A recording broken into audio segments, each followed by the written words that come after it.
Halo guys, kembali lagi bersama saya.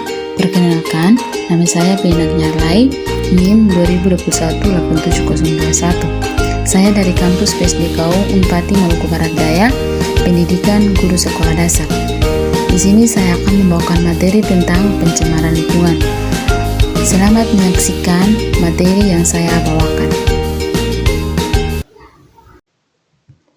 Oke, materi yang saya bawakan yaitu pencemaran lingkungan.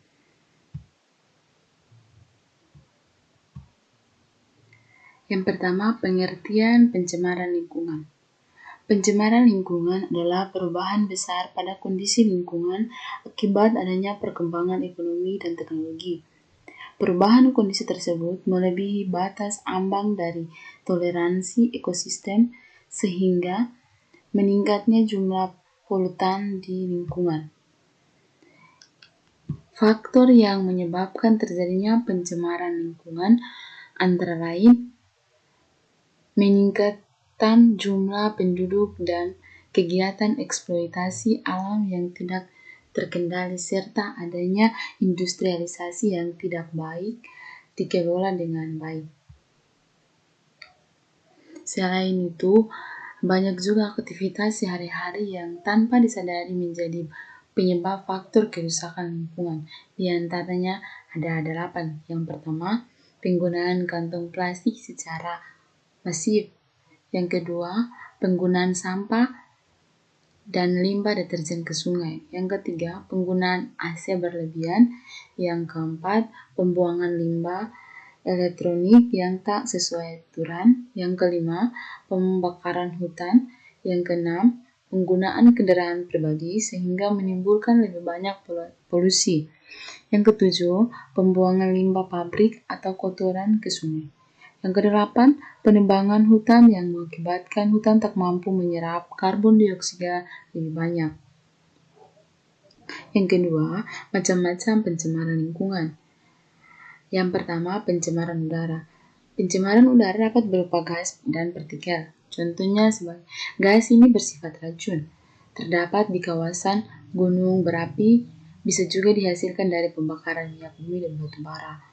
Dampak dari pencemaran udara sendiri adalah hujan asam, perubahan cuaca yang ekstrim, penipisan ozon, peningkatan kasus kerusakan mata hingga kanker kulit. Yang kedua, pencemaran air. Polusi air dapat disebabkan oleh beberapa jenis pencemaran sebagai berikut: pembuangan limbah industri, sisa inseksida, dan pembuangan sampah domestik, misalnya sisa deterjen mencemari air. Dampak dari media penyebaran penyakit meningkat alga dan eceng gondok, menurunkan kadar oksigen dalam air hingga mengganggu organisme di perairan, mengganggu pernafasan karena bau yang menyekat. 3. Pencemaran tanah. Pencemaran tanah disebabkan oleh beberapa jenis pencemaran sebagai berikut. Yang pertama, sampah-sampah plastik yang sukar hancur, botol, karet sintesis, pecahan kaca, dan kaleng. Detergen yang bersifat non-biodegradable atau secara alamiah sulit diuraikan. Berdampak pada pertanian, seperti peningkatan salinitas tanah dan penurunan kesuburan tanah, bencana alam, serta tanah longsor dan erosi sehingga penyumbatan saluran air. Yang ketiga, dampak pencemaran lingkungan. Dampak pencemaran lingkungan yang lebih terasa saat ini adalah pemanasan global, di mana suhu bumi meningkat yang menyebabkan beberapa es di kutub utara mencair dan terjadinya kenaikan permukaan air laut. Menurut George T.R. Miller 1979 dalam bukunya yang berjudul Living in the Environment menjelaskan bahwa akibat pencemaran lingkungan terhadap kehidupan dikelompokkan dalam 6 tingkat.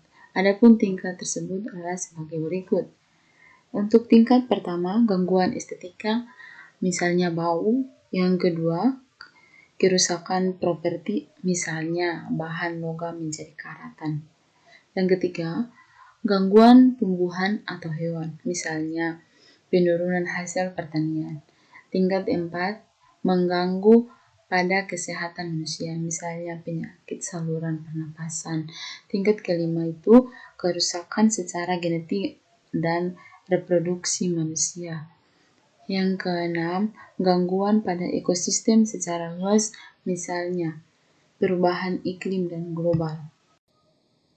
Ada salah satu teori dari Munkaris mengatakan bahwa pencemaran lingkungan dapat diartikan sebagai penambahan atau masuknya zat-zat asing di lingkungan dalam jumlah tertentu sehingga dapat menyebabkan ancaman bagi kesehatan manusia.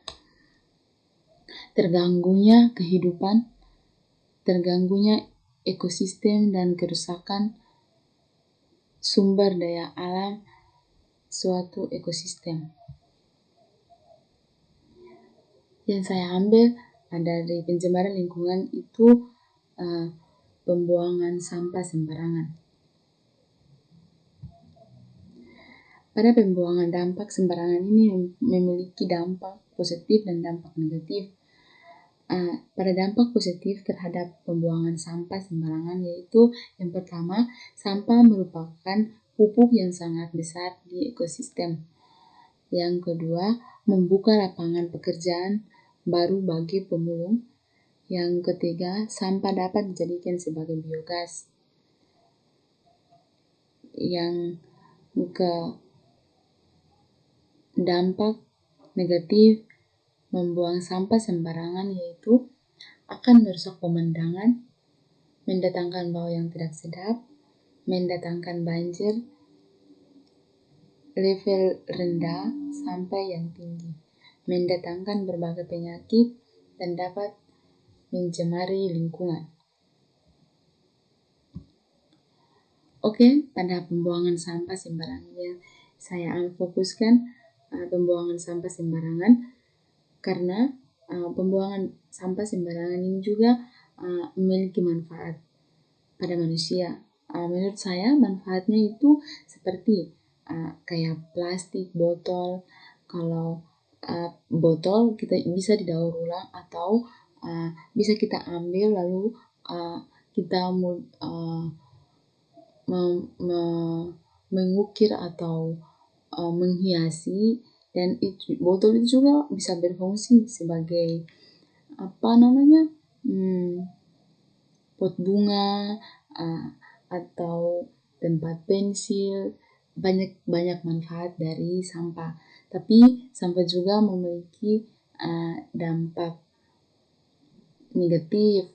Contohnya dari sampah yang gambar yang sudah diperlihatkan ini juga bisa membawakan penyakit.